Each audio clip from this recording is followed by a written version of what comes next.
ఫైనల్‌గా one of my dream అయితే complete అయితే అయిపోయింది. ఈ మ్యాటర్ ఏందంటే దాన్ని ఈవినింగ్ మా ఫ్రెండ్ కాల్ చేసి మనం టుమారో అయితే మెడికల్ క్యాంప్‌కి అయితే అటెండ్ అవ్వాలిరా మార్నింగే రెడీ అయిపో అన్నాడు. సరే అనేసి మార్నింగ్ రెడీ అయిపోగానే వాళ్ళైతే మాకైతే చిన్న వ్యాన్ అయితే ఏర్పాటు చేశారనమాట. ఈ మెడికల్ క్యాంప్ అనేది వెంకటగిరిలో అయితే పెట్టబోతున్నారు. సో నేను మా ఫ్రెండ్స్ అందరం అయితే స్టార్ట్ అయితే అయిపోయాం. అక్కడికి వెళ్ళంగానే కొద్దిగా ఫ్రెష్ అయిపోయి మాకైతే టీ షర్ట్స్ అయితే మాకైతే ప్రొవైడ్ చేశారు. ఈ టీ షర్ట్స్ అయితే ఇలా ఉన్నాయన్నమాట. ఇంకా క్యాంప్ గురించి చెప్పాలంటే ఈ క్యాంప్ వచ్చి మనం వెంకటగిరిలో అయితే పెట్టడం జరిగిందనమాట. మెయిన్‌గా ఆర్గనైజ్ చేసింది వచ్చి రేడియంట్ కంపెనీ వాళ్ళు. అసలు క్యాంప్ మెయిన్ థీమ్ వచ్చి ఐ ప్రాబ్లమ్స్ అనమాట.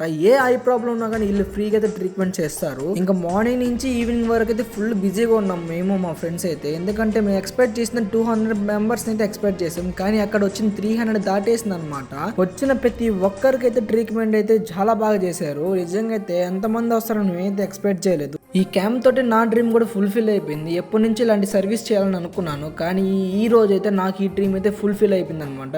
మెయిన్గా అయితే మా ఫ్రెండ్స్కి కానీ ఆ రేడియన్ కంపెనీ వాళ్ళకి చాలా థ్యాంక్స్ అనమాట.